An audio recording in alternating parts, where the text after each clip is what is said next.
नमस्कार। मैं ब्रजेश कुमार मिश्र और आज मैं बात करूंगा दुष्कर्म। हमारे देश में बलात्कार, दुष्कर्म हमेशा चर्चा का विषय बना रहता है। आखिर दुष्कर्म की घटनाएं कम क्यों नहीं हो रही है? इन विषयों पर गंभीरता पूर्वक चिंतन करना चाहिए। अगर मुझसे कोई पूछे तो मैं कहूंगा कि दुष्कर्म की जो घटनाएं हैं वो इसलिए कम नहीं हो रही हैं। उसके तो तीन मुख्य कारण हैं। एक, हमारे देश का जो संविधान और कानून है, जो इतना लचर है, इतना फ्लेक्सिबल है, जो अपराधियों के लिए बहुत ढेर सारी स्वतंत्रताएं देता है कि वह दुष्कर्म करें। मतलब मैं अगर इन शब्दों का प्रयोग करूं कि हमारे देश का कानून दुष्कर्म जैसे कृत्यों को बढ़ावा देने वाला है, अपराधियों को प्रोटेक्ट करने वाला है, तो ये कोई अतिशयोक्ति नहीं होगी। दुष्कर्म जैसे मामले में तत्काल कार्रवाई होनी चाहिए। पता चल गया, एकदम पुख्ता हो गया कि भाई इसी ने किया है, तो कठोर दंड मिलना चाहिए। दंड दिखना चाहिए, सिर्फ मिलना नहीं चाहिए, सार्वजनिक दंड दिया जाना चाहिए। सामाजिक के साथ आर्थिक, मानसिक हर प्रकार का दंड दिया जाना चाहिए। शारीरिक अंग भंग करना चाहिए, तब तो दुष्कर्म पीड़िता को न्याय मिलेगी। हकीकत में अगर दुष्कर्म पीड़िता है। दूसरा, हमारे देश में जो दुष्कर्म की घटनाएं हैं, कानून इतना घटिया है कि ज्यादातर दुष्कर्म के जो मामले आते हैं वो फर्जी आते हैं। फर्जी ज्यादातर मामलों में, तो इसका भी समाधान ढूंढना होगा। झूठे रेप केस के आरोप लगाए जाते हैं पुरुषों पर। तीसरा मामला यह है कि हमारे देश में लड़कियों को स्वतंत्रता के नाम पर बेपनाह छूट दे दी गई है। इस पर लोग ऑब्जेक्शन करेंगे। ममता बनर्जी कह रही हैं, जो दुर्गापुर में दुष्कर्म का कांड हुआ है उस पर ममता बनर्जी बोल रही हैं। ममता बनर्जी बोल रही हैं, मैं नहीं बोल रहा हूं, कि रात को बाहर न निकले लड़कियां। भाई मुझे मालूम है कि रात में पुरुष भी बाहर निकलने से, ऐसे रास्तों से निकलने से डरता है कि घटना घट सकती है। चोर, लुच्चे, लफंगे, हर प्रकार के अराजक तत्व घूम रहे हैं। जब बाहर आपको मालूम है कि गड़बड़ी हो सकती है तो फिर क्यों जाएंगे? कहते हैं सांप के बिल में हाथ डालना, हम क्यों डालेंगे? यह सबको पूछना चाहिए। अब जो पश्चिम बंगाल में घटना घटी है, बंगाल में एमबीबीएस छात्रा से जो सामूहिक दुष्कर्म हुआ है, वह अपने मित्र के साथ, सहपाठी बताया जा रहा है। जांच होगा, पता चलेगा कि सहपाठी था कि कुछ और था। मैं आरोप नहीं लगा रहा हूं, पुलिस हर एंगल से देखेगी ही। अपने सहपाठी के साथ पेपर में छपा हुआ है, वासिफ अली नाम था। वासिफ अली के साथ लड़की डिनर के लिए जाती है और वापस आते हुए रास्ते में दो तीन लोग मिलते हैं, उसको धमकाते हैं और दोस्त भाग जाता है। फिर लड़की को देखिए, समझिए कि पूरे केस को, लड़की को कहां लेकर जाते हैं? बगल में बाग बगीचा कुछ रहा होगा जो इसमें बताया, वहां पर दुष्कर्म होता है और वह सड़क पर बंदा बैठा होता है। पेपर के हिसाब से मैं बोल रहा हूं कि जब दुष्कर्म होता है, दुष्कर्म हो जाने के बाद लड़की चलकर जो कॉलेज का, हॉस्टल का रास्ता है वहां पे आती है, तो रास्ते में वहीं पर वासिफ अली मिलता है। फिर दोनों जाते हैं छात्र में, क्या कहते हैं, हॉस्टल, विद्यालय। सोचिए ये घटना ऐसी है कि अगर उसे लेकर गए लड़की को दुष्कर्म के लिए, वो उस रास्ते में बैठकर इंतजार कर रहा है कि लड़की कब आएगी। भाई तुम पुलिस को फोन करके, तुमने वासिफ अली ने पुलिस को फोन करके क्यों नहीं बुलाया? वो रखवाली कर रहा था, ये प्रश्न है। खैर पुलिस वासिफ अली ही नाम है, देख लेता हूं मैं, हाँ वासिफ, पुलिस ने वासिफ अली को गिरफ्तार करके पूछताछ कर रही है। मामला सब दूध का दूध हो जाएगा, लेकिन कॉमन सेंस है कि वासिफ अली ने पुलिस को सूचित नहीं किया। उसकी सहपाठी को 2-3 लोग पकड़ के लेकर जाते हैं, बगीचे में लेकर जाते हैं। वो सड़क पर बैठकर इंतजार कर रहा है। पहले कह रहे हैं कि इसमें पेपर दैनिक जागरण में छपा हुआ है कि उसे भगाया और फिर उसे लेकर गए और वह जब उसके साथ दुष्कर्म हो जाता है उस लड़की के साथ, फिर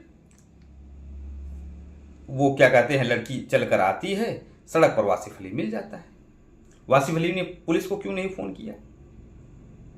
आज के समय में तुरंत तत्काल पुलिस को फोन करना चाहिए था। यह सवाल खड़ा होता है। अब मैं चौथी बात पर आता हूं कि भाई लड़कियों को रात में घूमने का ये कौन सा चस्का लगा है स्वतंत्रता के नाम पर। मैं आज से 2-3 दिन पहले मैं बता रहा हूं, एक घटना मुझे दिखाई पड़ी। मैं नोएडा मेट्रो गोल्फ स्टेशन के पास आ रहा था, पैदल आ रहा था। लेफ्ट साइड में इधर से आप अगर जाएंगे क्या कहते हैं 52 से 34 से, तो लेफ्ट साइड से आ रहा था मैं। उधर से थोड़ा सा सुनसान था, मेट्रो में आने के लिए गोल्फ कोर्स में आ रहा था। अगर आप जाएंगे उधर से लेफ्ट साइड, तो रास्ते से मैं आ रहा था तो मैंने देखा एक लड़का और एक लड़की बाइक खड़ा करके सिगरेट पी रहे थे। कल्पना करिए अगर वही लड़का किसी को बुला ले और कुछ अनहोनी हो जाए तो उसके लिए पुलिस जिम्मेदार है। भाई पुलिस जो है वह हर लड़की के पीछे नहीं रह सकती। ऐसा नहीं है कि सिर्फ लड़कियों के साथ गलत हो रहा है, लड़कों के साथ भी गलत होता है। उन्हें फर्जी रेप केस में फंसाया जाता है। लड़के तो ज्यादा भुक्तभोगी हैं, तो सतर्क हमको भी रहना है। लेकिन मैं देखता हूं, आप यहां क्या कहते हैं, जो तमाम मेट्रो स्टेशन हैं उनके नीचे या फिर जहां चाय की दुकान हो वहां पर देखेंगे लड़के और लड़कियां बढ़िया सिगरेट फूंकते हुए आपको मिल जाएंगे, वो मिल जाएंगे।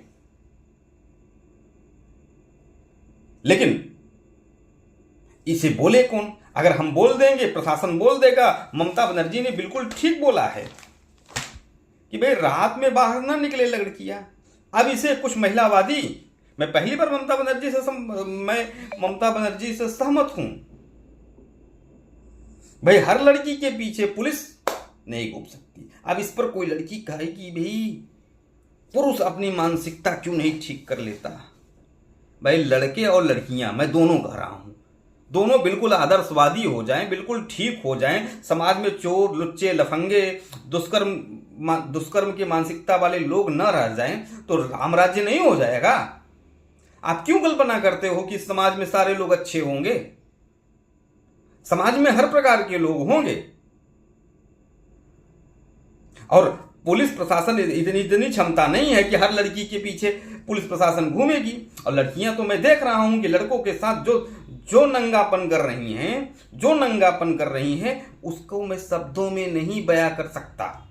जो कपड़े पहनकर घूम रही हैं, अरे भैया बिल्कुल ब्रा हो गए हैं कुछ लड़कियों के कपड़े। मुझे बोलने में कोई संकोच नहीं हो रहा है। जो मैं देख रहा हूं, जो दिखाई पड़ रहा है वो मैं बता रहा हूं।